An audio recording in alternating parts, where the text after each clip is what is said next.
Good morning, welcome back to another edition of Rattle Me This with the Ruddler, Taylor Ruddle. Now, today's episode is going to be something very different to what I've been putting out lately. What I essentially wanted to do was bring on a very good friend of mine who is also a stand-up comic and very into fantasy novels and just good media. And I wanted to talk through some ideas that I'd had for a Flash animation series probably about 15 years ago at this point. The animation was to be called SG Mix, and I was going for a very anime or video game kind of Kingdom Heartsy weird, doesn't make sense, but that's the name title.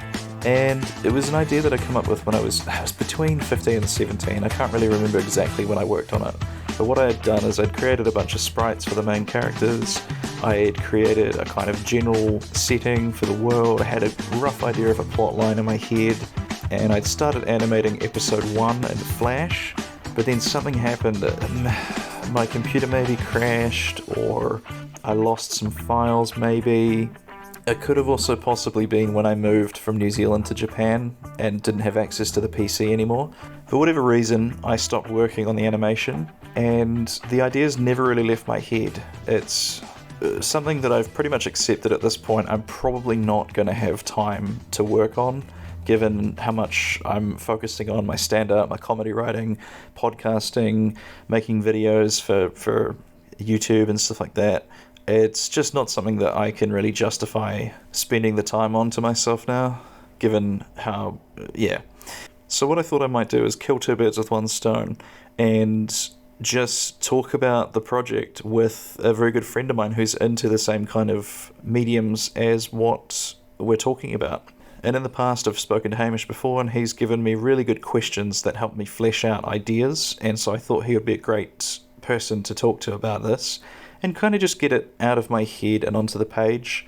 I'm not going to totally rule out not doing, never touching this property again. I think maybe, in another 10 years or something, where maybe I'm a little more relaxed with my schedule, I could probably, maybe I could justify taking 1 month off throughout the year to work on something creative like this, and just once a year do something different to all the comedy that I've been trying to work on for this whole friggin' 8 years. So you may one day see this idea in some form or another, but for now, I just wanted to talk about it, and I think this podcast will be an interesting listen for a very specific niche of people. Like, I personally subscribe to the subreddit worldbuilding, and this is the kind of thing that gets covered on r/worldbuilding, is people fleshing out their ideas. Normally people will post sketches and other artwork and story snippets and things like that to kind of show off this world that they're building. And so I thought I might try something similar but a little bit different, create a podcast. If you're a listener of mine and you enjoy things like fantasy, video games, anime, manga, stuff like that, you may well get something out of this too.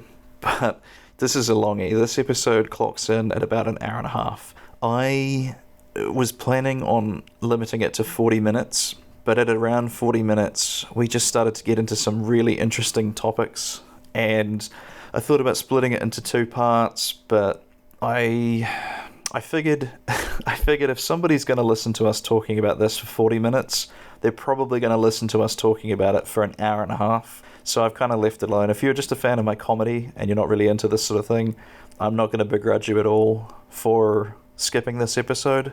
We even say it in the episode, this could be very much just for him and I. But if you're interested in world building, fantasy, etc., it might be something interesting for you to listen to and see the process of us revisiting an idea that I had 15 years ago and sort of bringing it into the modern age, and having consumed a whole bunch more good media since then. A lot of my ideas about storytelling and world building have been influenced by a lot of the media that I've been consuming in this 15 years. And I think it's really cool to see us take this idea from a silly little shonen anime to something that could be quite a cool fantasy novel, or even an animated movie or something like that. So with that, let's get into the interview. I hope you enjoy it. Definitely let me know if this is the kind of content you want to see more of, and send me a message on Facebook if you like it. If you don't, I'm really sorry. I'll catch you next week. But for now, let's welcome to the podcast my good friend and yours, Hamish Mabon-Ross. All right, welcome to the podcast, Hamish. It's a pleasure to have you on. Well, thank you. Thank you for having me. No, you're very welcome. You were my first choice for this podcast. And to the listeners out there, this is a thing that I kind of stole from Brandon Sanderson, the author. In his podcast, him and his friend Dan Wells, they will often kind of accepting the fact that they don't have enough time to create stories with their ongoing series. They'll just talk about them on their podcast to kind of get it out of their head and, I suppose, get that off your chest feeling. So this is one story that I've kind of accepted that I'm probably never going to have the time to actually create it and do like an animation or a comic or anything like that. It's maybe an idea in the future if I have like proper like FU money. But for now, I have too much going on, but I really like the idea. And the reason I wanted to bring you on, Hamish, is because when we've talked about this kind of stuff in the past, you've asked like such good questions that actually get me thinking about like it in ways that it fleshes out the world further. So that was why I thought you'd be a good co-host to come on and chat about this. So that's about enough of an intro. We're basically just going to talk about an idea that I had when I was 17, maybe a little bit younger, probably more like 15, 16. I used to animate in Flash, which I actually sent you over the what I'd done so far, which was basically just an exposition dump. Yep. And then I think right when the action started was when something happened. I moved house, so the PC died, and I didn't have the motivation to continue working on it. So let's see, what did you take from the animation and what I've sent you? What do you feel like the setting of that world is? Good question. It might be more interesting for you to try and explain it so that I can see how it comes across from someone else's point of view. Yeah. I mean, I think my gut would say, based purely on kind of the inspirations that it seemed to be drawing from. Which, you picked those immediately? Yeah. So I thought that it had inspirations of like Pokemon, Digimon kind of collectible monster fighting kind of stuff, but also mixed with kind of a Naruto type anime situation. Absolutely. Yeah, definitely like the main character was sort of similarly designed like Ash Ketchum from Pokemon. Yeah, he has the baseball cap on. Yeah. That he was like that red blue coated kind of character. Yes, you're right. But then there was also like the ninja characters, like the older brother that comes in. The cool older brother trope with the claws. Yeah. Yeah, and you can tell that they're brothers because they've got kind of the same hair, but one's a bit bigger kind of thing. Yeah. Okay. Yep. Yeah, and it also had I think if it had gone on a bit more, it would have had elements of like some of those early Japanese RPGs, like Dragon Quest. Yeah, for sure. Some of those ones, like the older mentor that helps you out, teaches you the ways, but then I assume he goes on to get himself killed in the first attack of the bad guys, and then that sets you off on your big arc to the Obi-Wan sort of character, right? Yeah. So yeah, you're pretty much bang on there. I'll give the audience kind of like a quick what the world is. So it is the setting I had in my mind was the planet was a big, mainly jungle-covered planet that didn't have any large bodies of water, and I don't really know exactly how big it was, but it was the kind of thing where you could walk from like one side of the planet to the other in a month or something like that. It was not a big planet at all. And the reason it was covered in jungles is because this was something that I got thinking about. I thought it would be cool to have this reoccurring event, almost like an apocalypse, where every so often the civilization gets to a peak and then some kind of cataclysmic event happens and everything is destroyed, and almost like the planet like retakes, it overgrows, and it sort of forms like a new layer on top of all the old buildings and machinery and stuff, and it goes back to being a jungle. And it would be the idea that like if you dug down a little bit, kind of like Minecraft now that I think about it, if you dug down a little bit, you could fall into these caverns that were like, they used to be like the big cities, but they've been sort of grown over with organic material. And Right. I like the idea that you could actually dig back 2 or 3 civilizations and see the ruins of their society. And so that was the kind of world it was set in. But the main gimmick was that there were these big gemstones. They were like the size of your fist, kind of big. And people could, like, I think equip was the verb that I used in the Flash animation, but that's a little bit too gamey now, so I think I'd probably pick, like, synchronize or something now. Because I made this before I had, before I'd read much fantasy, and I think that's kind of what you and I bonded over, was, like, we've both read quite a lot of fantasy. Yeah. And so looking back at it, at the time I created it with just the idea of I wanted to create like cool villains and have like interesting fights, but given that I've read a lot more good fantasy like Wheel of Time and a lot of Sanderson stuff, I've read the Powder Mage series and all that kind of thing, so now with my kind of adult brain I've been thinking about more about the world building and like what is actually going on going forward. And so you would equip these gemstones, and they were actually sentient. Did that come across in the animation that I sent you?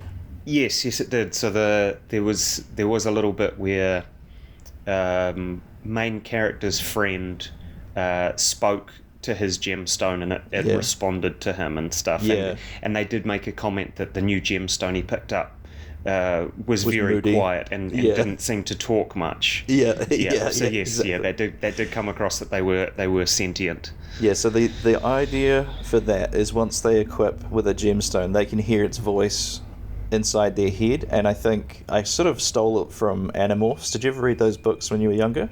No, but I did watch the TV series a little bit. So they had like a thought speak that they could send to individual people, but they could also just kind of generally broadcast a thought speak. So I basically nicked that, and that was how the gems would communicate. Is they could DM or they could post on main. I guess is the way to think about that.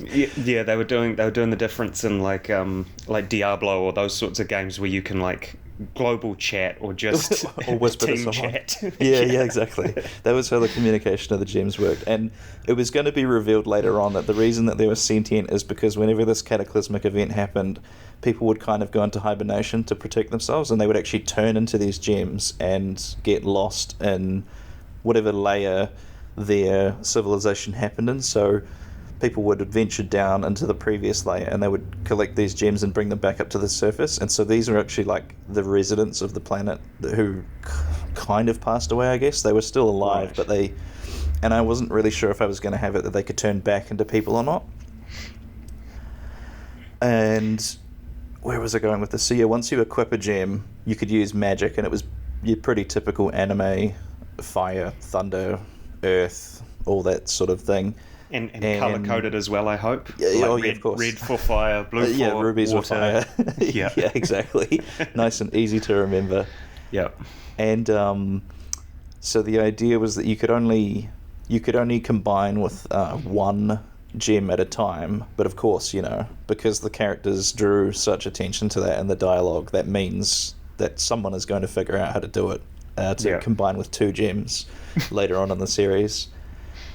And you also, I don't know if I ever worked it into the exposition of that, but they would get the sort of, the trope of getting superpowers also gives you enhanced durability and speed and strength and stuff like that. So if you were combined with a gem, then you could get battered around a bit and you wouldn't, die as if in the normal world. I think that was briefly mentioned in some of the dialogue that if you equipped a gem, it would up your defense and stuff like that. So you would be safer in combat. Yeah, very, very video gamey. That was more of an excuse just to make the fights go longer, because the whole thing was designed to just be an engine for me to animate fun fights. Right. And you would cast spells, I think I would change this because in there's an opening scene in a mine in the animation where the character very clearly says like use spell heat up or something like that. I think was the spell name. I would probably get rid of that and just make it that it's more a non-verbal. You know, they can just create fireballs, and you know, if you're an earth user, you could move the earth around, kind of like earth bending from Avatar and all that kind of thing. I don't think I'd have it quite as Harry Potter-ish with the spell names. I was just thinking you could really play into more of that, like the telepathic link that you have 100%. With the gem, and that it's like I'll just think fire and then it makes fire or whatever. Yes, exactly. And that you could play up the like, I don't know, the sort of mental drain that it would take as well, you know, that's like in any video game or whatever, that you've got like your mana points or spell points or whatever, that it's good like magic. It becomes mentally draining and you're like, I can't do it for too long because it's really tiring. That's a good idea. Magic does need a cost, according to Brandon Sanderson, so that's a good thought, yeah. I also, one thing, not necessarily a cost that I had in mind, but certainly a requirement to use the magic is that you'd have to be, it doesn't mean you necessarily have to have the same personality as the gem you're equipping, but they would need to be harmonious to an extent, because if you remember from the dialogue, the friend character, the blue character, his gem was a lot more assertive than he was, but also kind of stuck up for him and told him to have confidence. So as long as they're sort of copacetic, you can equip them, and that was the original idea, is that because the red gem that the main character finds was so moody and distrusting, everyone just assumed he was a very low level gem, but actually it was a very, very powerful one, but he just didn't want to work. He was like he's just difficult to work with, and that was why people couldn't sort of bring out the potential. And the idea was I had this really cool scene in mind. It's like the first boss character, he was going to be designed kind of like one of the admirals from One Piece. He was going to be wearing like a navy uniform, and his weapon was a big anchor, and his gimmick was that he had sort of figured out a way to like hack and use 3 gems at once, but it was like he had them sitting in his anchor. They were kind of like engraved in his anchor, and he would just quickly unequip one and equip another one, and because they were all kind of nearby on the anchor, it would kind of give the illusion that he was using, you know, the typical 3 Pokemon. What are the 3 birds from Pokemon? Electricity. Moltres, Zapdos, and Articuno. Yeah, he was basically just going to use those 3 elements, and that was his gimmick. Right. And I had this great scene in mind where I think you do this as well. You listen to music tracks, and envision scenes for like you DM sometimes, right? I haven't, but I had. There was a song or two that I've listened to, and I'm like, that would work really well in like a D&D campaign, and like envisioned how to do it. You've sent me like when this is the moment when they draw their swords, and then all the goblins appear. Yeah, so I think probably everyone does this, to be honest, but I had this moment. It was a song by Ghost. It was called Miasma, and there's a bit where it sort of kicks in. You know, all songs have like the drop or whatever. Yep. And the idea was going to be that this red, you know, they were fighting this anchor guy. He was kicking their ass. You know, none of the characters could get a hit on him, kind of thing. And the main guy, he would sort of be pleading with this red gem, like, you know, you got to help us out here because we're going to die if we don't. And then for whatever, somehow he was going to get through to it. And it was going to do that thing where, you know, in anime they have like an OBE where they're just in a white background and then the 2 characters are talking. It was going to be like that for a second, and, you know, somehow he was going to convince this gem to help them out. And then what was going to happen is in the real world, the anchor would be flying towards him kind of in slow motion, and then when they finally got on the same page and synced up, his like defensive boost was going to be so powerful that the anchor just, you know, slams into him and he doesn't move an inch, and then the other dude goes flying back, and they like, holy crap, this gem is crazy powerful, but he's just like very selective about who he'll work with. So that's like, when I was creating it, I was thinking more on like, just I want to make cool moments like that rather than actually thinking about the longer, you know, meta plot, I suppose would be the word there. Yeah. It What certainly else? it certainly has like the gem not wanting to respond and stuff kind of also plays into that like early Pokemon thing of like you haven't collected enough gym badges, your Pokemon's over leveled now and it won't Yeah, respond. Like it might exactly. obey you, but most of the time it'll just be like, nah, not doing it. Yeah, It's that kind of thing. It's like you've got to earn the Pokemon's respect. exactly. You've got to Yeah. earn the gem's respect. That was the idea, was that you have to either convince them or, yeah, like, I guess it's a very progressive way of thinking about consent for True. for a teenage boy. Um, yeah, I you have to. suppose then in that instance you could have like the good characters can work with their gems, but then there's like the evil characters who just like torture their gems Yeah, they force them and to. like break their character so that they're like, fine, I'll just do what you want, and they're like, yeah, good. Yeah. So Well, I then think it is that like dichotomy of good and evil kind of thing. yeah, the good people use the gems, like, kind of willingly, and then bad people enslave them. Yeah, yeah, I like that. That'd be a cool thing to explore. The other thing I was going to go into was the idea of like, would people, this kind of comes into the, I think, something we're going to face in the real world at some point, but like with ChatGPT and AI getting like quite advanced, I'm wondering if people are going to be in like these weird pseudo relationships with AIs. And I thought, would there be any characters who are like in a relationship with their gem because, like, you know, we get attached to things as humans, and if, I mean, they literally are sentient, like they were people, but you're just Yeah. in, it's almost like a like an relationship Yeah. in the real world kind of thing.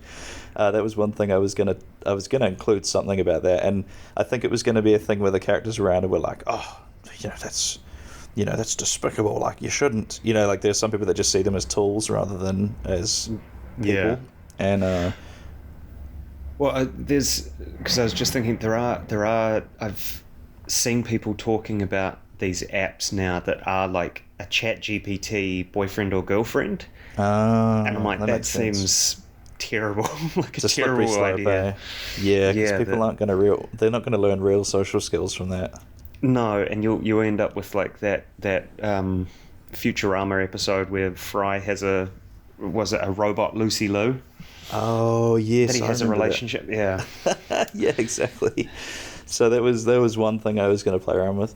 The other one was going to be a slightly different way to use your gem's power, and this is something I sort of not necessarily stole from Dragon Ball Z, but it's a parallel thinking. Like, are you following any of the Dragon Ball Z stuff kind of lately?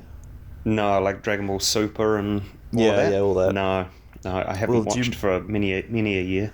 Do you remember GT? How they had Yep. Super Saiyan number 4? Yep.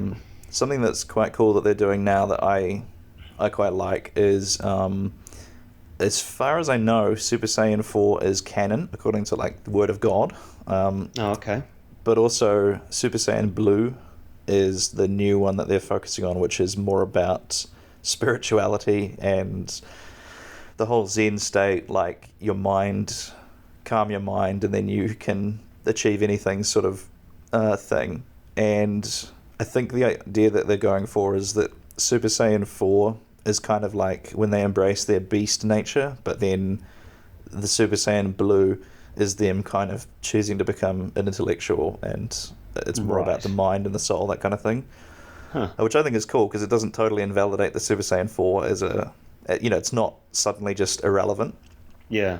And so I had this other idea that while most people do the mental link with their gem, something could maybe happen where one of the characters was going to get almost like fused with his gem, and he would be normal, like walking around, but when he would enter a battle, his gem would sort of grow around his body, and he would be like in a crystal kind of armor, or maybe his body would turn into crystal. I'm not quite sure what my original plan for it was. I just remember thinking it would be cool to see a different use that people could use for their gem. Like, maybe when you're like that, you lose some of your spellcasting ability, but you can sort of pummel people a lot easier than normal. So perhaps that was an option. I've seen in Dota. Have you ever played that? No, but I'm tangentially aware of it. There's a character in it called something like the Mage Hunter or the Mage Breaker, and it's fairly common in fantasy for characters to be able to give up their magic to kind of gain the ability to like dampen other people's magic. Right. Like you can, I think in Powder Mage there's a type of magician where you give up your ability to touch the void, but then if you touch a magic user like skin to skin, they can't use their magic either. So it's kind of like a if you're not super talented with the casting of spells, you can still be relevant in the meta, I guess, for lack of a better word. And yeah, so I thought this crystal idea could be like the character was going to do Muay Thai, the fighting style. So I thought that would be quite cool to see him punching and just beating people up basically, but with this crystalline body. Yeah. Well, like in my head, I'm just kind of envisioning like he equips his gem and like his arm goes crystal, and so maybe cool. He's got like weaker body defense or something, but he's got a super powerful arm, so he can just like if he gets in close on you, yeah, I like just, that. Like he needs to be that close quarters fighter, but if you hit him with spells, like he's kind of screwed. But yeah, and do you think he'd be like? Because actually, I'm going to roll this back. Please. Was it ever going to be a game, or was it just going to be an animation? I mean, a game's possible, but I never necessarily planned to make one. It was just going to be animations, yeah. Right. You had a game idea? Well, I'm just thinking like that's exactly the kind of character that you'd come across, and depending on where you are in the game or even in the sort of series of animations, that he's a really tough character. Maybe you've got a bit of a rivalry going. He would definitely be the eventually, yeah, and then eventually you beat him in combat, and then he joins your team, but he's still maybe a bit standoffish, like a Prince Zuko kind of thing in Avatar. Yeah. Like he's with you, but he's still kind of. He's still falling back on his old habits and stuff, and he's like, oh no.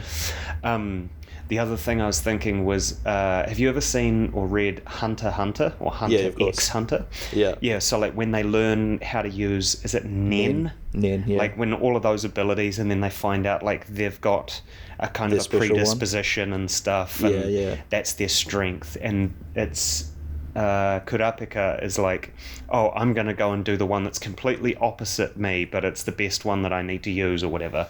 And so it's like you can kind of, that same sort of sacrificing of your ability, that it's like, I'll sacrifice some of my strength, but it gives me benefits in other ways. That kind of meta gaming. I quite like the idea that you said about only being able to partially transform. I like the idea actually that, because Bucky from Avengers, they used his metal arm in really creative ways. Like he could stop bullets with it because it was obviously, I think it was adamantium.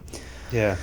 So I like the idea that when you begin to fuse with your gem, you only have a certain amount of like centimeters squared of your body that you can transform. So like if you were really good at it, you could maybe, say you're going to get shot in the heart or something like that, you could really quickly move your gem covering to your heart and stop the shot or the attack or whatever. Yeah. But yeah, I really like the idea that he starts off only being able to transform a little bit. So of course he goes for like the punches, or like you say, one arm. And I love the idea of him walking towards like a beam attack, and it's just bouncing harmlessly off his arm, and then he just cracks the guy with an elbow or something. And like, that's really cool. I wonder what did you think about being able to, like, let's say you train with this ability more and more, and then you get more and more of your body that you can transform. I wonder about the idea of making weapons and stuff out of it. Like once you've mastered your body transforming into a crystal, you could create swords and bigger fists and stuff like that. Do you think that'd be cool, or do you think that'd be like a little too much of a? No, I think there would definitely be room in the arc for that kind of thing. Like I mean, the older brother, when he gets his crystal back, his claws come out and he's like, good, I've got my crystals back, my claws back. I think you could definitely go for that, where it's like you make like a big Baraka style sword come out of your wrist or something, or it would have to be connected to you, turning it into like a bigger shield. Oh, that's dope. Yeah that kind of thing. I was like also that. just thinking if more and more people were able to learn the ability to like dual wield the crystals, you have one Yeah. of each arm, so you've got like a fire arm and like an electricity Yeah, arm or so something, and we'll come to that in a second. I guess let's go through some of the characters because we never actually spoke. We've alluded to what they were. So, main character was called Jack. He was meant to be just very basic, the self-insert. He speaks a little bit, but he doesn't have a super strong personality. And I did make some sprites for these characters, like for the animations, and all of his attacks were boxing because I was into boxing at the time. So all of his stuff would be just punches. I think he had one kick animation, but other than that, it was going to be all just punches. And his gem was this one. The red gem was called Rion, and it had the little French accent above the E for some reason, because, teenage me thought that would be really cool. it's exotic and, yeah, exactly. and interesting. It's nonsense, but it sounds like it's from another country. Yeah. And yeah, Rion was just going to be like a blunt force. The gem would have incredible power, but it would be like a sledgehammer versus a scalpel kind of thing. And for Jack, that would usually just manifest in him doing all of his boxing, the kind of Rasen gun, like cover his fist in a big fireball and deal a big KO punch. That would be the extent of how Jack fought. And like you said, he was dressed like a Pokemon character. He had like a t-shirt with, I think, a white t-shirt with black sleeves. He had a red hat on, a very Pokemon-looking hat, and then I think he just had jeans and sneakers on or something, right? Yeah. And so his whole backstory... Which was an interesting kind of contrast. Sorry to interrupt, but interesting contrast between him and then like the old mentor who's in like monk robes. He's in a robe. It's like, where did this kid get jeans? Yes, that's a good point. I think Garth, he was the mentor character, and like he was just wearing like brown monk robes, like basically Obi-Wan robes, I think. And he had a staff that had his gem embedded in the end of it, which I figured that would be like a little world building thing, is like people would eventually sort of flex their gems. Like they would like the guy with his ones in the anchor, and Garth with him in the end of his staff, and I can't remember, other characters might put them in the back of a gauntlet or something like that. But that was the other thing that was going to be a point. You've just reminded me of it, actually, is they start off raw and just all lumpy, and like the main guy's one was like, it looked like a heart, like a realistic heart. And you could cut them, you could get them cut, and the idea was going to be that like whatever cut you had would sort of shape their attributes a little bit. So like if you got a traditional diamond cut, that would be for like, I think, faster, more damaging kind of glass cannon gems, and then the ones like the Chaos Emeralds from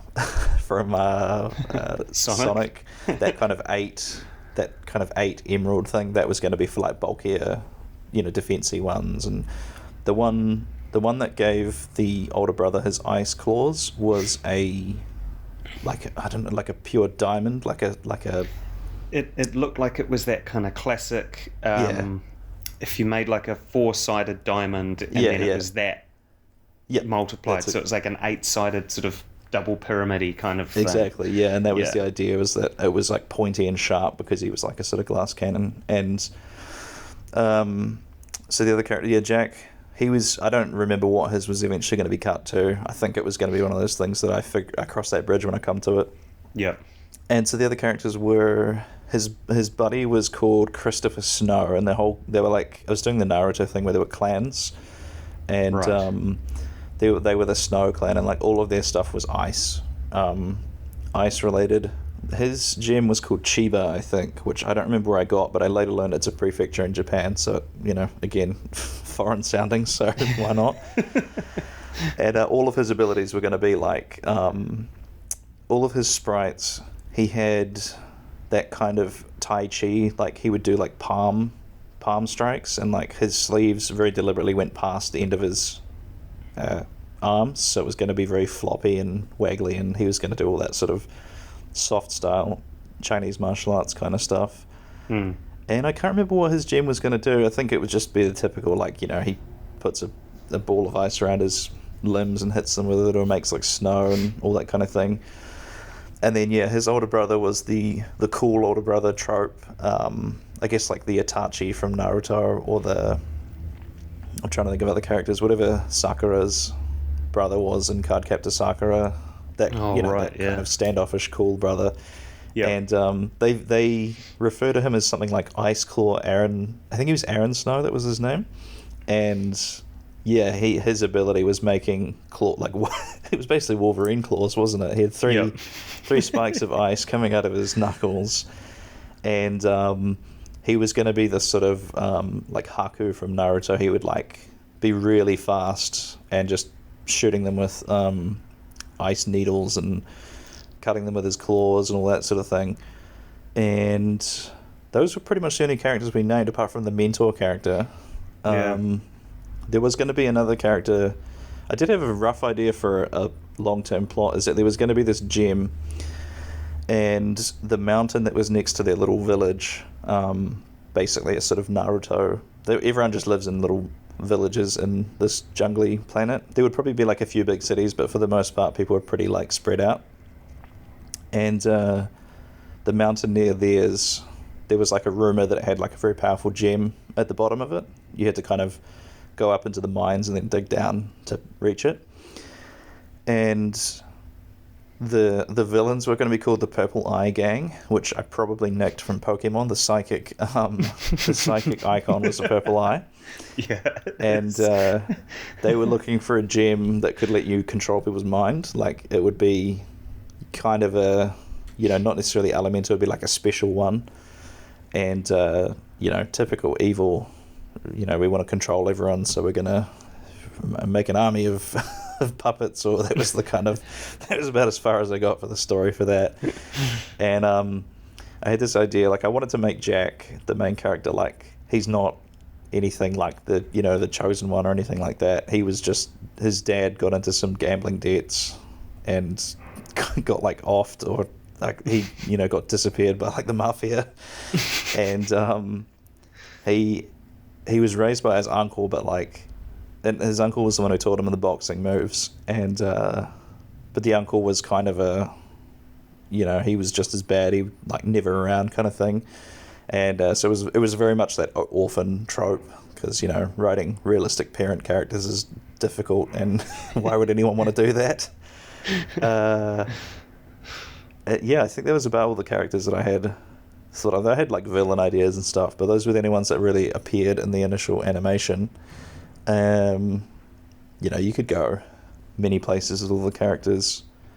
Yeah, well, I suppose you've got like an entire world to mess about with as well, and they can go exploring, meet other tribes or meet other villages and stuff, and exactly see what other gems people have. Would it be the kind of thing, did you envision, that they could collect new gems as they went, so that they could have like an array of gems and be like, today I'm going to equip this one for this fight or something, or would they just have their one or two? That's a good question. I think when I was creating it, the idea was that people would find their one gem and that would be it. But that's not really how it would play out in real life, right? People would probably collect more and have different ones for different scenarios. So I guess that becomes even more Pokemon like that. Yeah. I suppose maybe you could hand wave the whole, like, wouldn't people collect more, but maybe it's incredibly rare for people to actually be able to connect to a gem, so that's why they kind of like stop looking. Stick to the one. And that would also, the thing you were talking about with the fear, that would explain how the captain, the Navy guy, has his 3 gems at once, as he kind of bullied them into working for him. Yeah, kind of that like that Black Mirror episode where they find out they've got the little sort of AI assistant thing, and it turns out what it is just their psyche inside of it, and it's been tortured to the point that it'll just do as it's told. Oh no, that's horrifying. I don't think I've seen that one, but yeah, that's the kind of horrible thing that would happen. Yeah, but I was also just thinking for was it Christopher, the kind of nervous younger guy?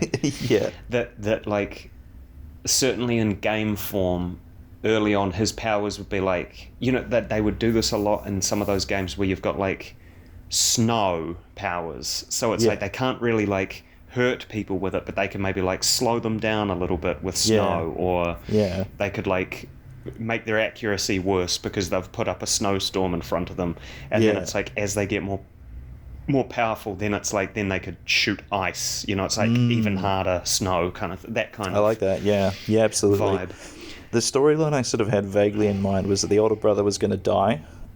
Maybe he would get killed by the first kind of boss character, because you always need a character like Tien who gets their ass kicked to prove how bad I think it's called the Worf effect from Star Trek. A character called Worf used to be the one who would get his ass kicked to prove how bad the new villain was. And you need he needs to be the wow, this guy's so big and tough and awesome, exactly. And then he gets his ass handed to him and you're like, oh no. Yeah, exactly. And maybe not killed. I did like the idea that his gem gets actually destroyed, like it gets crushed, which would be psychologically devastating for someone that was connected to it, because it's basically like someone dying inside your own head, right? Well, then that's actually very much like Starship Troopers. There's in the book, there's a whole other sort of armed forces group, and they have psychic links to these dogs that are like genetically modified. They're sort of partly their genetics, partly a dog. Gotcha. And they have this psychic link. And it's so strong that if the dog dies, they can retrain the soldier, but they need to like break that psychic link again and then like retrain them to take on a new dog. But if the person gets killed, then they just have to put the dog down because they just go insane without that link. So it is that kind of thing. Like it would be so utterly damaging to have that psychic link with something completely destroyed immediately. That it would like break your character. I wonder if maybe that's the potential reason that the main character's gem is so like uncooperative, is maybe like in the same way with the dog, where if the human connected to the gem dies, then that's devastating for the gem, but they just have to sit there because they can't move. They can only really see, you know, like I had the idea that they would kind of be like seeing what's around them, if that makes sense. Yeah. And so that could be it, as maybe his last like 3 masters had been like, you know, killed, and he's just had enough, like, no, I can't go through that again. So well, even if what if he's like an ancient gem who's been through several of the cataclysms already, and he just keeps seeing people dying, so he's just like, oh god, here we go he's again. from like the first layer in the city. Damn, that's a good idea. Yeah. And even with the brother, like if his gem gets destroyed in that first attack, that, you know, he just kind of skulks off and you don't see him for a long time, and maybe he starts getting a bit twisted. He becomes that like twisted character that he finds starts like out kind of good, and he finds like a new gem. Maybe he finds like something that's not an ice one, because his whole family would be using ice. Maybe he finds like, I don't know, like metal or something, and so like now he's like the same claws, but he's way bloodthirstier and just wants like vengeance at the world for losing his partner, basically. That's a really cool idea. That's usually one of those tropes that it's like, no, we're not here for revenge, we'll try and forgive the enemy or whatever, or blah blah. Yeah, exactly. But then he's like, no, I will destroy them all and eat their hearts, and you're just like, uh-oh, he's gone insane. Oh dear.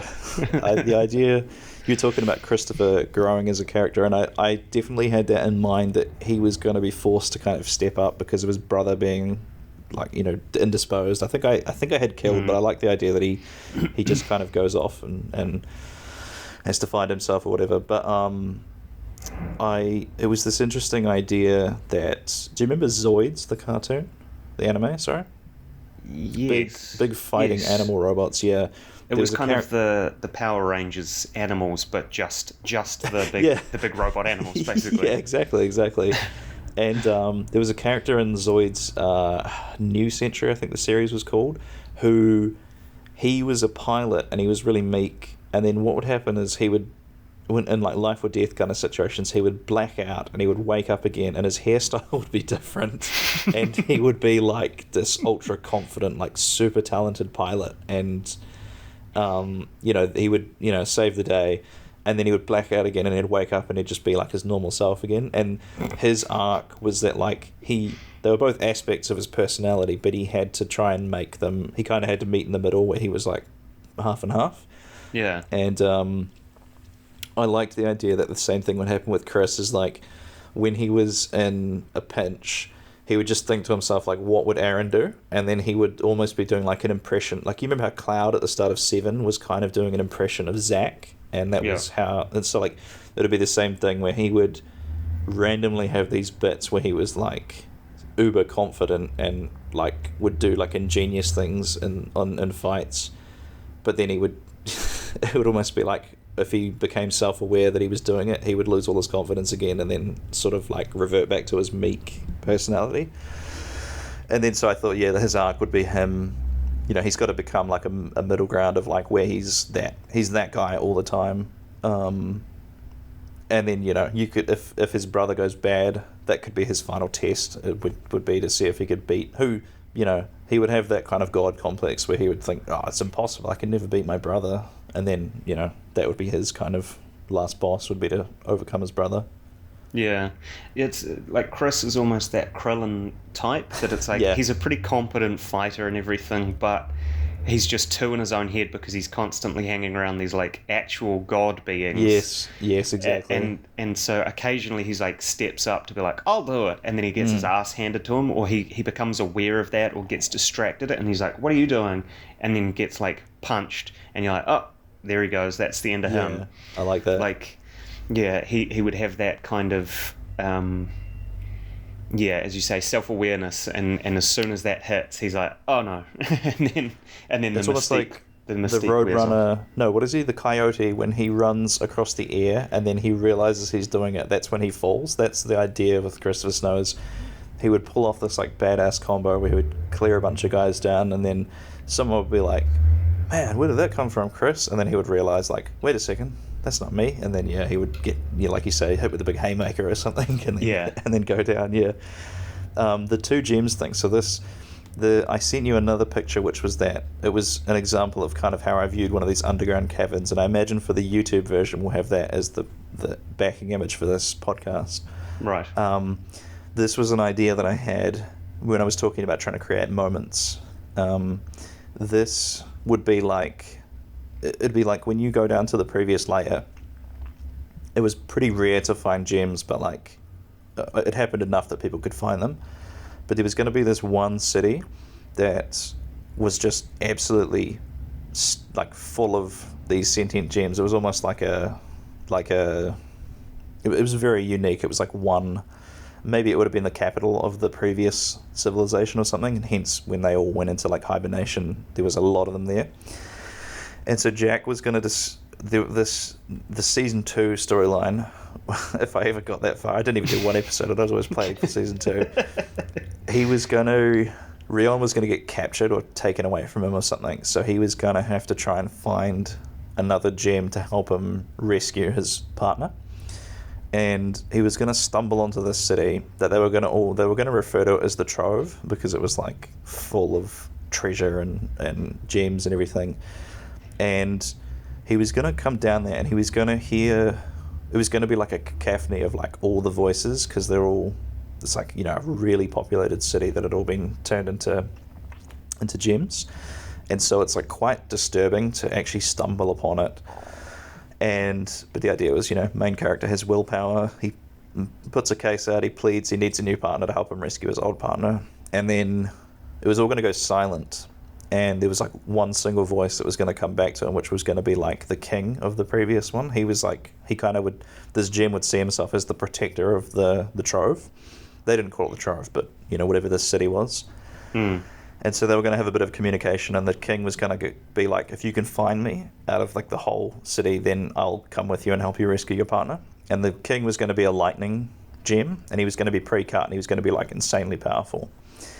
And so obviously the main character would find him. They'd have like a cool conversation thing where he's looking around and they're kind of talking to each other through this psychic link. And then the idea would be he gets this new gem, goes on a quest, they like assault the enemy base or whatever. And then the cool moment would be, of course, the thing you alluded to in season 1. Oh, no one can use 2 gems at once. They're going to have a moment, that same OBE thing where all 3 of them are shown, and they kind of like have to hash out the differences a little bit. His gem's a little bit offended that he moved on so quickly to get another one, but then the king explains, no, we're trying to do it to rescue you. And they were all going to get on the same page, and it was going to be like, the equivalent of transforming into like, Super Saiyan God kind of thing, like big auras, and he was going to be able to, like you say, one arm was going to be fire and one arm was going to be lightning, and they were going to be kind of working, and it would be like, you need this insane amount of mental RAM, mental real estate to be able to link with 3 different minds and also fight at the same time. Yeah. And I didn't have any thoughts as to like who the person who would be fighting against was, but yeah, I just could see it in my head, this whole sequence of them linking up and the big aura and, camera pulling back and all that sort of thing. And then the other moment I had for the Trove would be like, later on, they could have that Matrix moment where like they needed to arm like an army with gems or whatever, and the king's condition of joining him was going to be, once it's done, you have to bring me back, and then you're not allowed to tell anyone about this place because they'd get raided by people looking for treasure, and they kind of have like an exception, like for whatever reason, went to save the world, we need to arm like 1,000 people or something. So they would all go in, and there'd be like a cool scene of everyone finding their gems from the Trove and then coming out, and that was like another cool moment that I had in mind. So I was just thinking with the the backstory of like the Trove. Yeah. Could it be that like the earlier civilizations had the secrets of how to become gems, but those secrets have gotten lost? So in their city, there was just a higher concentration because they had like, I don't know, the machine to do it, or they were able to meditate the right way to do it, or they had the right herbs to do, there'll be some sort of Deus Ex that like allows them to become gems. Yeah. But as the layers have gone on, those secrets have been more and more lost, and so only like fewer and fewer people can actually do it. Oh, that's interesting. So you don't find as many gems until you get further down in the layers. Yeah, that's a good idea. I do like that. It's a very cyclical kind of like a Wheel of Time thing, like the once they reach their peak age, they go straight back to the Stone Age and that kind of thing. And yeah, that's very, very Buddhist. Or Hindu, one of them, the one that's like constantly reincarnating around. I think Hindu. That is cool though, because I wonder what the process to turning into. In my head, I always had this image of like meteors heading for the planet, and you could sort of show these like. I always liked when Krypton was about to explode. You saw the chaos of people. They knew it was going to happen. They just didn't know exactly when, and people scrambling around trying to make their last arrangements and stuff. And I just like the image of seeing these massive meteors descending on the planet, and people are trying to like go into hibernation, set their affairs in order or whatever. And then I guess with you talking about, maybe actually the thing that was lost was the way to turn back into a human. So like maybe the first generations, they knew how to do it, but that's the secret of that got lost through the years. And maybe because it makes sense to me that it was a defense mechanism for an apocalyptic event, is like transform into these very hard, basically, I mean, they're not unbreakable, but they're way more durable than squishy people. Human bodies. Yeah. And yeah, so maybe that's the secret of, maybe they transform into them. Not a lot of people would know how to do that, but like, and then maybe that's some cool thing in like the end times, is you'd have these priests going around teaching people how to do it because it was a necessity. But then the lost knowledge of being able to change back, that's where they're stuck, which is quite horrific. That you think it is. about that. Yeah, like, because then you become an almost eternal being that's just trapped underground doing You're nothing. trapped in your own mind, aren't you? Yeah. Like, I mean, because you'd already kind of set it up in the very first piece of the animation was that volcanoes are a feature on the planet. What if it was just constant volcanic eruptions, and like a Pompeii, it just buries everything. Yeah. Everything just kind of regrows over top of it, and then the cycle begins anew.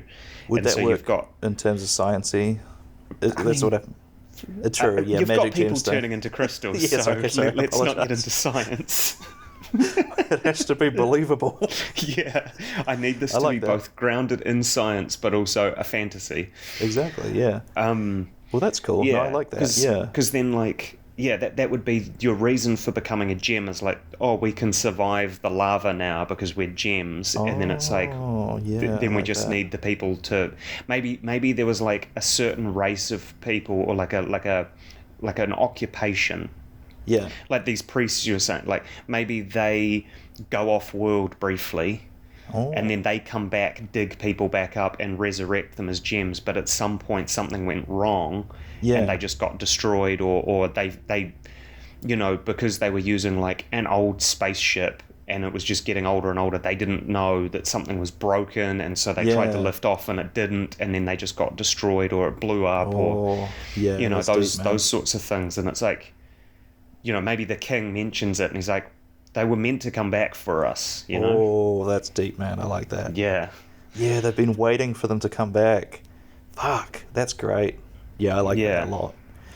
But also, I was thinking with that, with your battle kind of ending season 1 or whatever, the kind of big, like, he comes out with 2 gems suddenly. Yeah. If he was going against, like, maybe not the boss of the big psychic guys, but maybe like one of the big lieutenants or something like that. Yeah. And I mean, it would be very, very tropey, but that the psychic guy has like mind controlled all of Jack's friends to fight against him, and he's like stood in the background being like, go on, fight your friends, do it. And he's like, oh no. And has to try and, like, judo chop the neck and put them to sleep kind of thing before he can go after the boss. I like that. Yeah, that's cool. Another thing that came to mind thinking of like the Trove and thinking of these people just left for maybe centuries and stuff. Yeah. What if people connected with insane gems? Like that they were lunatics, and you connected with them, and they drove you mad as well. And so you became kind of you became kind of a baddie because of the insanity of this gem that has just been there for like 2 centuries on its own, in its own head. Yeah, I like that. That's really cool. And suddenly it's got like a fresh mind to feed off of, and you're like, oops. That's true. I wonder if it would be like they can hold the crazy down for a little bit, they can seem reasonable, and then suddenly the crazy comes out, and it's too late because they're already linked with you. Pick me, I'm really powerful, but I'm also super normal and good. And then you connect with it, and it's like suddenly it's like screaming in your head, and you're like, oh no. Yeah, or you could even do like, there are real manipulators out there who are very good at telling you what you want to hear, and then you almost don't even realize that they're trying to like get you to do their bidding. Yeah. Because they've been so reasonable and kind up until now. That is true. Like a Schmeagol of a gem that it's like, no, listen to me. He's trying to steal your things, or like he wants to steal your powers. He's going to try and take me away from you, and he's seen that I'm powerful enough. And I wonder if the gems believe that there's a way they could take the body over. Like maybe there's a way for them to like sort of swap minds. Yeah, or just maybe like infest. It's kind of like how Voldemort at the end of the first Harry Potter was like in what is his name? Quirrell? Yeah.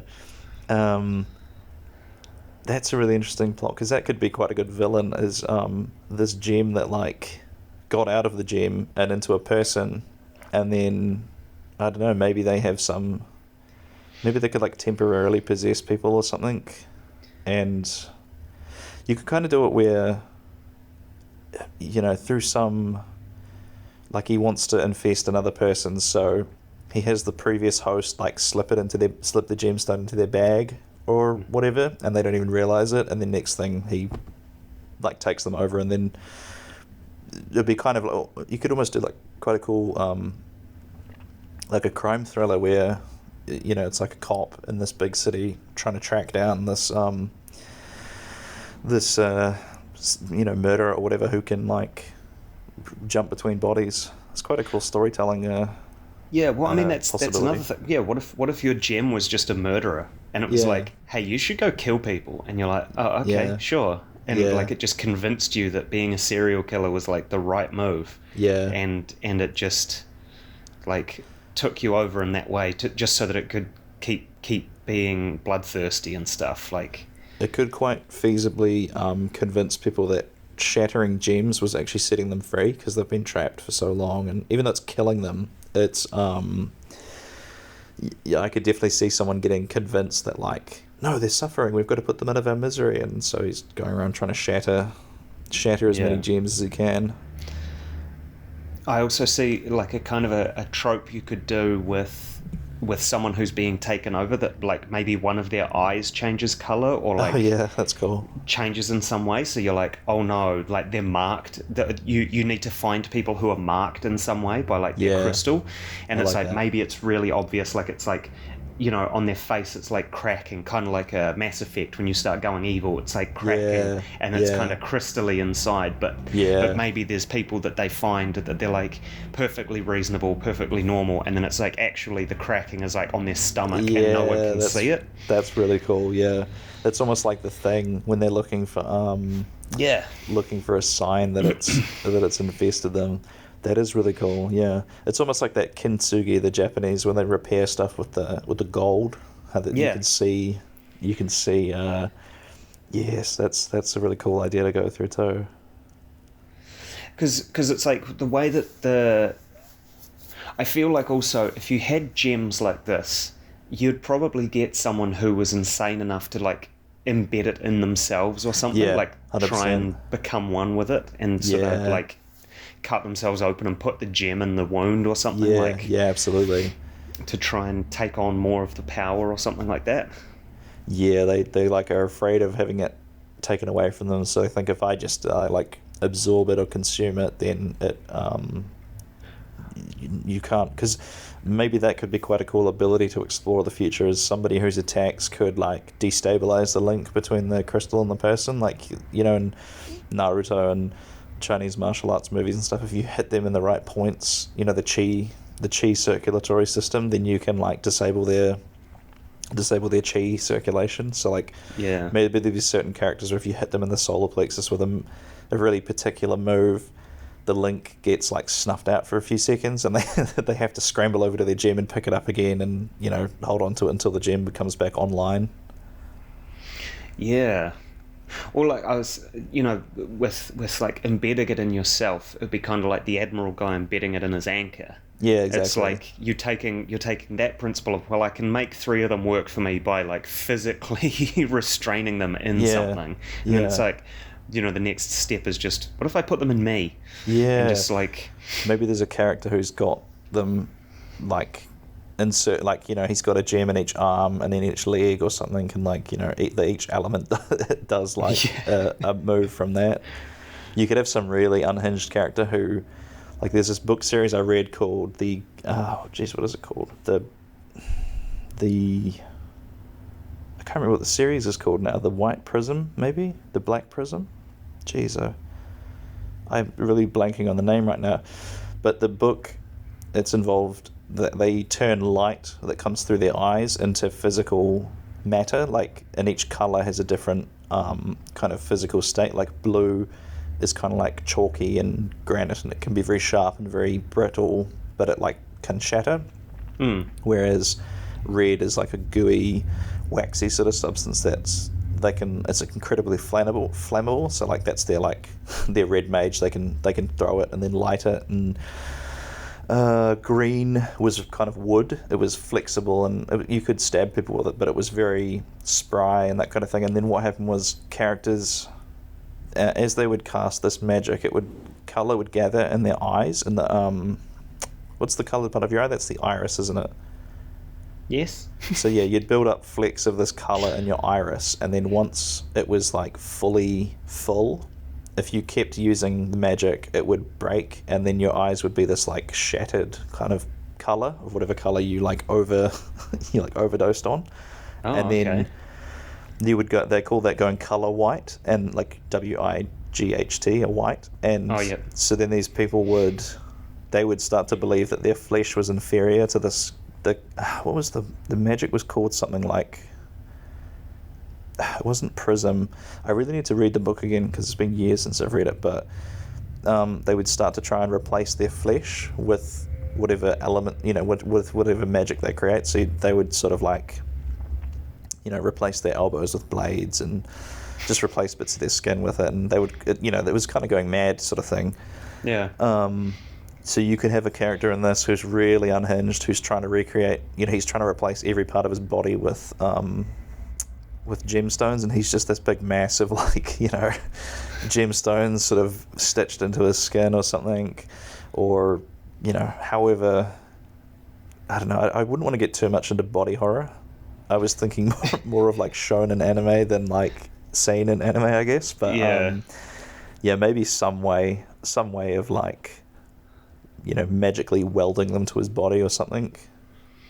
Yeah, certainly staying away from the Junji Ito kind of exactly. world of body horror. Yeah. But also like kind of like the what are they called? The Reavers in Yes. Firefly. Exactly they've like just that, been yeah. out in deep space too long, and they've just started putting metal things on themselves and Stitching themselves up and stuff, exactly, yeah. You could have some characters sort of losing it like that.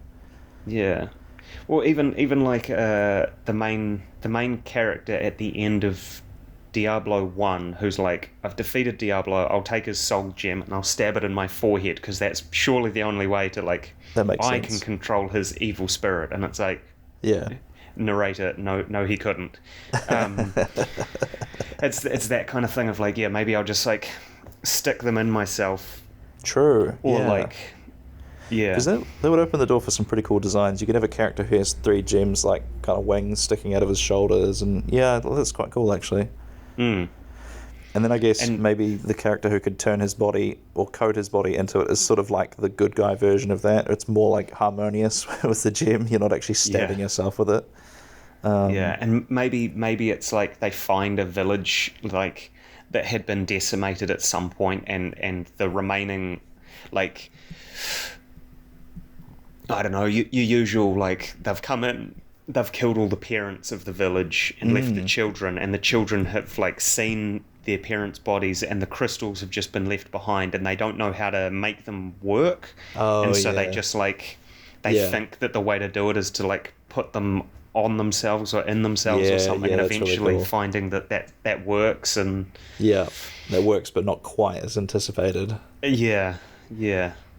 I was thinking about the idea of this, the mental cost, and having to because we've expanded heaps on the other weird ways you can use the gems, but I never had much of a system in mind for the conventional way of like linking up with them and then using spells. Like I wonder what sort of a I always try to think about this in practical terms. I'm a very big fan of like you've heard of the difference between soft and hard magic systems, right?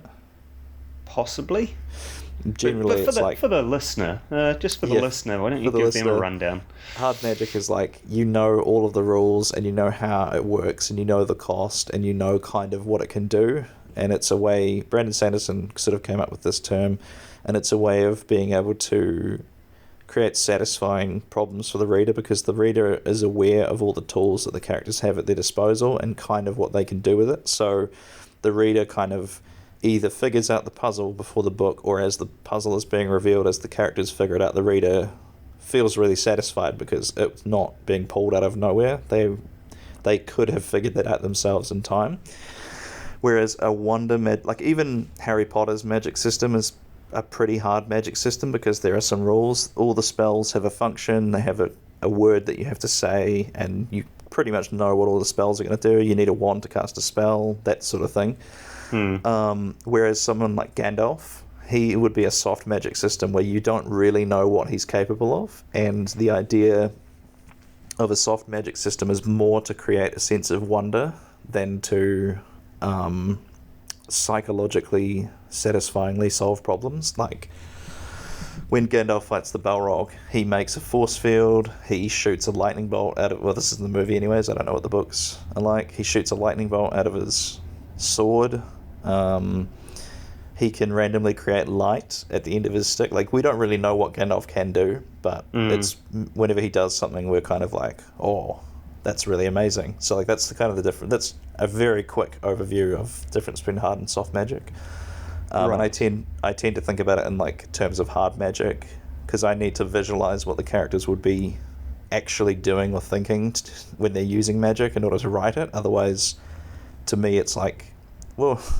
What do you mean he shot a fireball out of his hand? How did he do it? You know? Yeah, like physically, what did he do? Well, I guess then you'd be looking at like a magic system like The Witcher, where at least in the more so I think in the TV series, but certainly in the books, I think that they to make something they need something else to go away kind of thing. So in the TV show they use the concept of like holding flowers while they do this spell, and it withers the flowers and then makes the spell happen. So they have to take energy from one space to another kind of thing. And so maybe as like maybe to begin with, as you use the magic, you're just using up like your normal metabolism would be when you're in a fight. You know, you're sort of burning energy, burning mental capacity, whatever. But if you start pushing yourself beyond that limit, maybe it just starts like withering your body, and so you start like losing fat, and then you start losing muscle mass, and you if you push yourself too long, you can basically just turn yourself into a husk, shrivel yourself up. That's really interesting. I did also like the idea, because we've talked a lot about madness and the mental toll. I wondered if maybe rather than taking from your physical body, it actually starts to mentally sap you. Like, you know, when you have those days when you just have brain cloud or brain fog, maybe that could be a consequence of overreaching your grasp, or whatever the expression is. Like, you can push yourself to an extent, but if you go too far, you sort of like, you can't think as clearly, and you're tired and you just want to sleep, and that could be kind of your cost for using these magical spells. I guess as well the gems would have their own little reservoir of, because you're technically two brains connected, so you would have a sort of, maybe that's the skill is if you drain all of your let's just call it chi for lack of a better word, this non-denominational magic MP, you know, magic points. So let's say like some of the artistry in using a gem like that is you have to evenly draw from your gem and your own kind of mental fatigue, like to use the spells. If you zap all of your gems fatigue, they just go offline, and they need to like they would kind of recharge, I guess, like you're putting your iPhone on a dock. You got to plug them in to their special crystal charger. So maybe that would be one of the things you have to be careful of, is to evenly distribute your fatigue to yourself and the gem. And then maybe you could even find it that certain gems have like a lot of, you know, brain RAM, for lack of a better word. Well, similarly with Hunter x Hunter, with the kind of Nen system, it's like when they first begin training with those powers, they're like, we can go for about 10 minutes and then we're worn out and we need to stop. And then they start getting to the point that they've constantly got their Nen on, and then they're like shrinking it to keep it like very tight, low energy kind of thing. That's they start really training. Cool. They start training more and more and more, and then it's kind of just like a muscle. And it's like that kind of thing until they get to the point that they can hide their power completely from other like very sophisticated users and stuff, and they're like, nah. I did like that, because when they're hiding their power, I remember they're also very vulnerable to attacks as well. They don't have their little shield up, so that is very cool. I also liked how in Star Wars the characters have to meditate to kind of, I don't know, keep using the Force or whatever it is.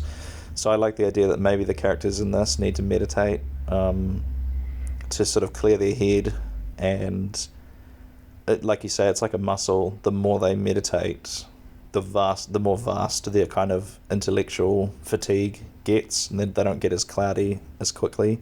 You could also play it like characters like Christopher, who would, as you can imagine, get very stressed in the middle of battle. He runs dry quick because he's not as mentally not as good at dealing with mental fatigue as some of the other characters might be. Yeah.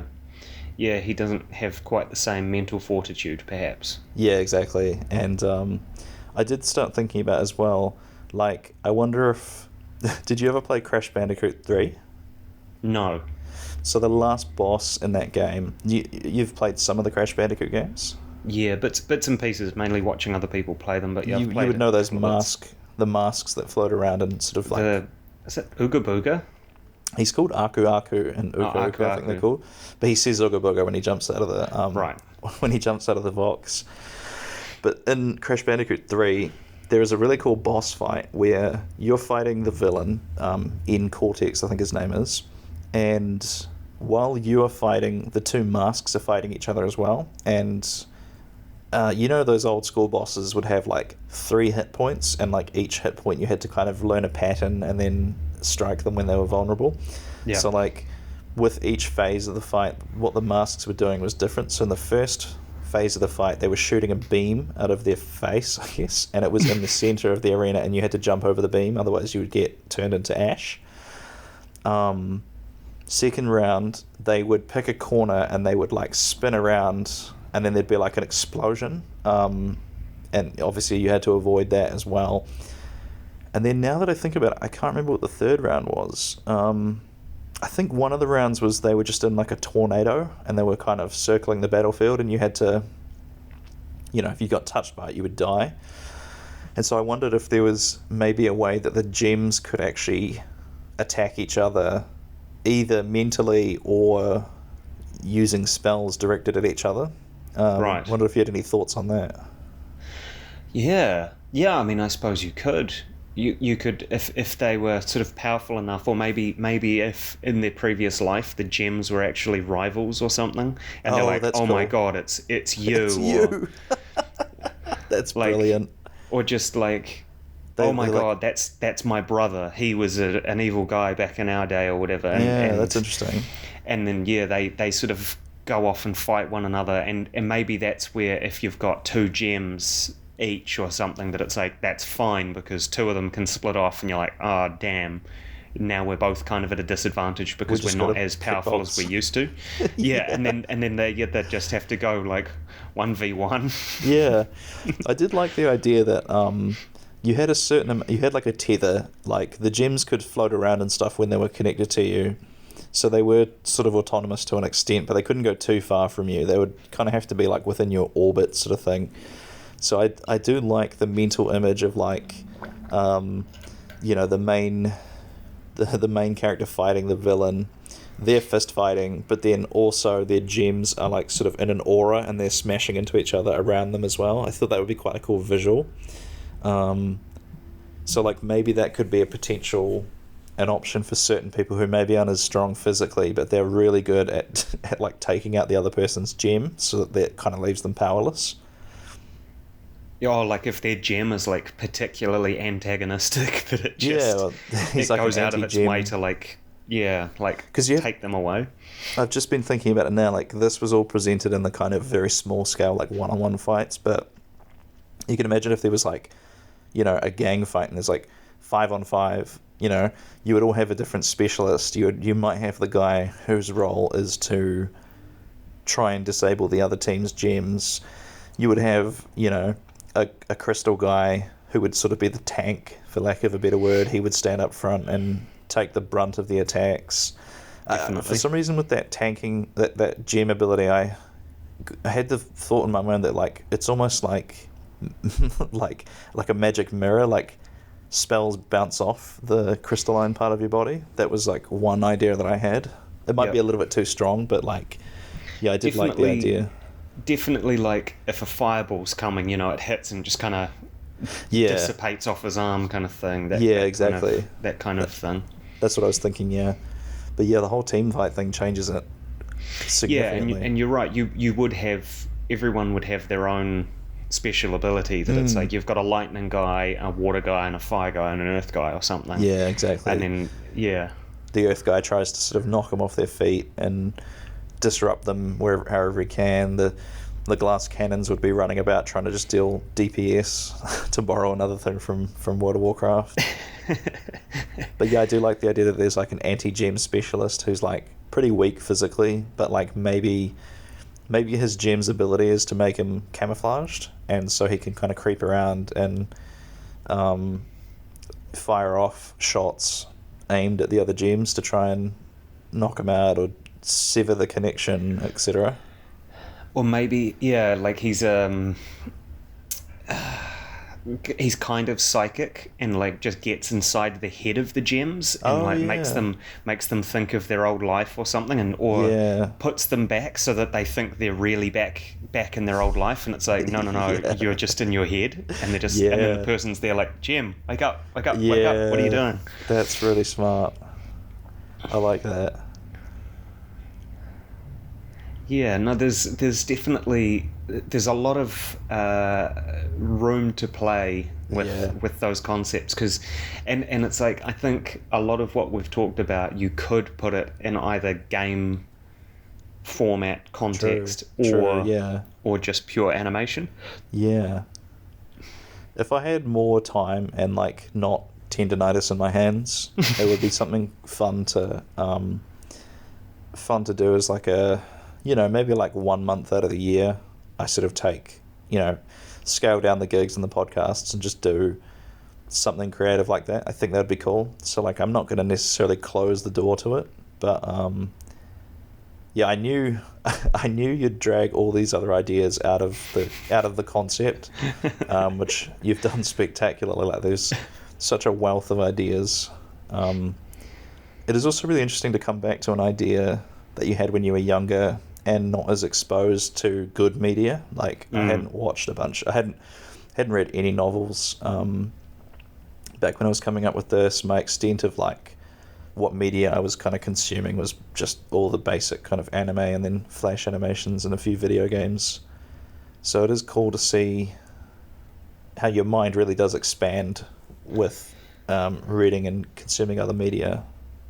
Yeah, well, I mean, like, as I said, you can certainly tell some of the influences and like where you were drawing inspiration from. Absolutely. And I mean, that only grows over time with consuming new media and seeing the way that other things do it. And it's like, you've got some of those tropes, those kind of classic tropes you can't ever get away from, like the hero's journey kind of thing. The every JRPG where it's like, you're just some kid and then something bad happens while you're away from the village and then off you go on your big journey. Exactly. Some of those are just too classic to stop doing. Yeah, people use them because they're good.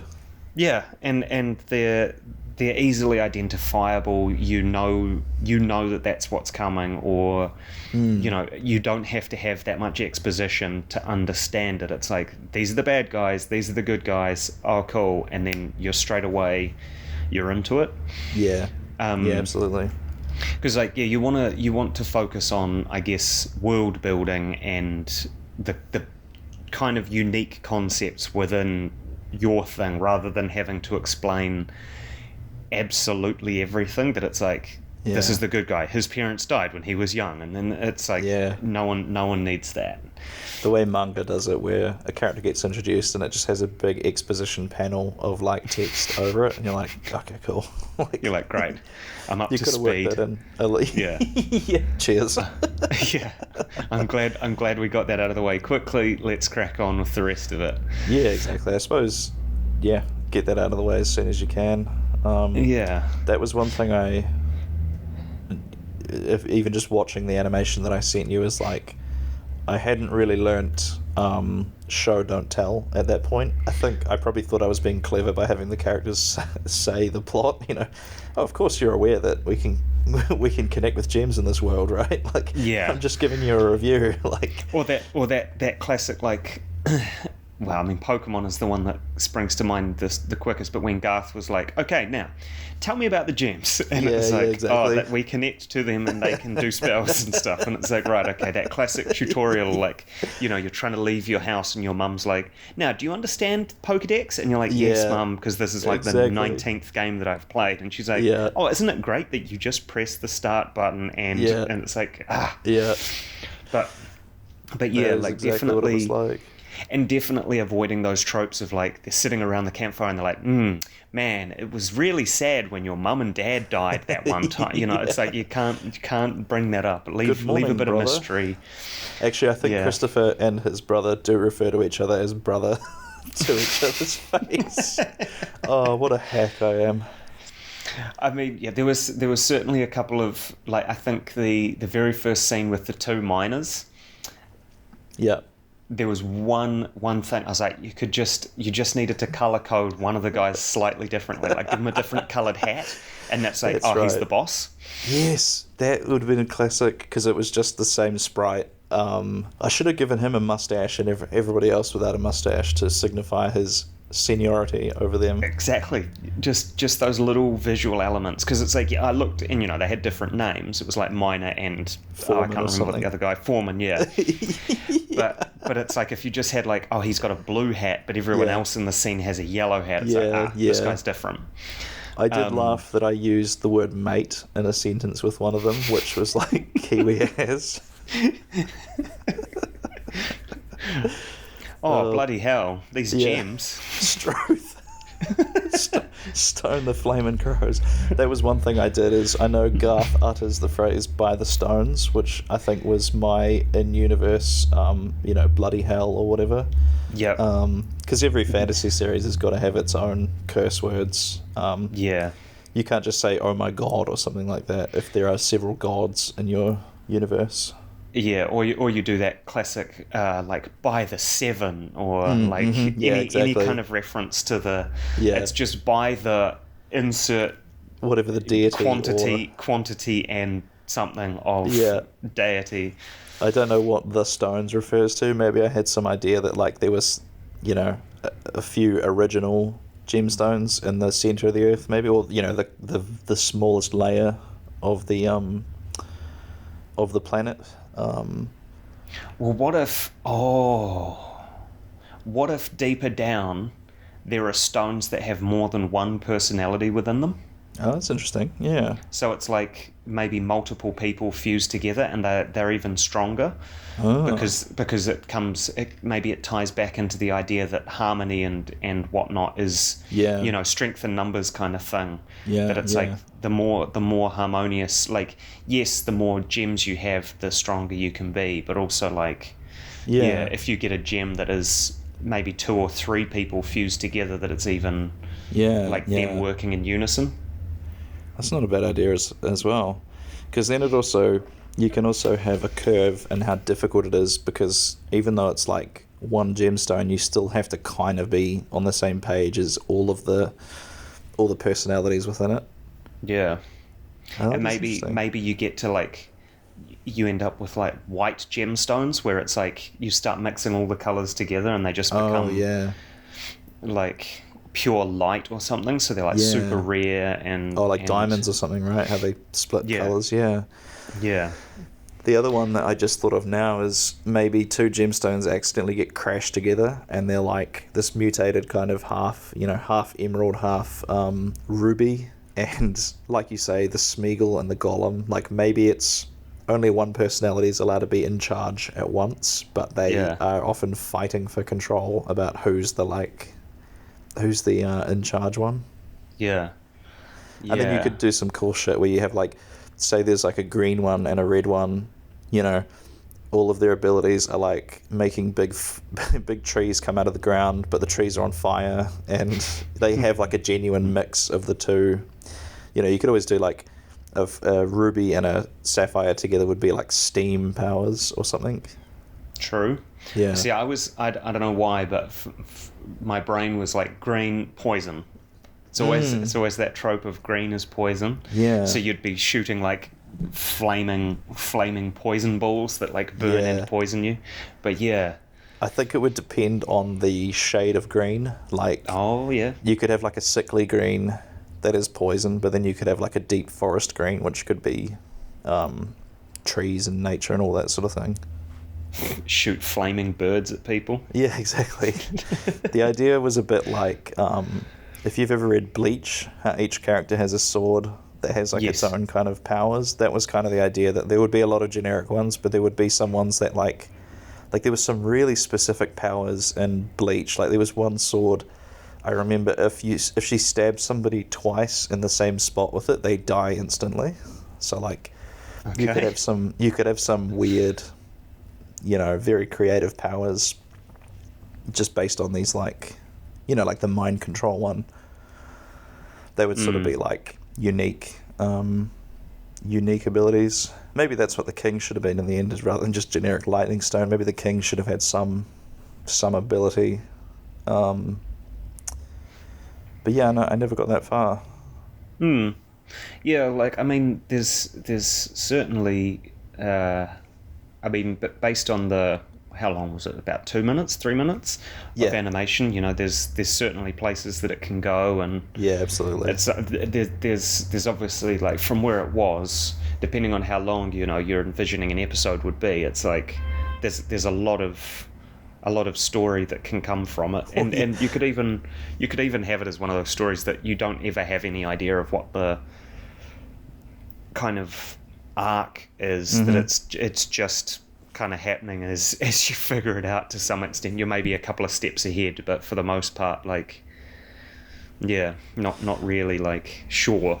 It is funny how many great stories have been come up with just that week to week publishing schedule. Like Dragon Ball, I know he didn't have an idea of a meta plot. He was just kind of making it up as he went. And then also I just learnt the Asterix comics, they were published like every day or every week, and it was half a page of a newspaper was half a page of like the comics that you would get in a book. And apparently that owes itself to why the books are they're such a good read, is because they were having to capture people in half a page and keep them and make them want to come back next week. Right. So which is really interesting. That's a hell of a way to publish comics. Like, it really very is, short form.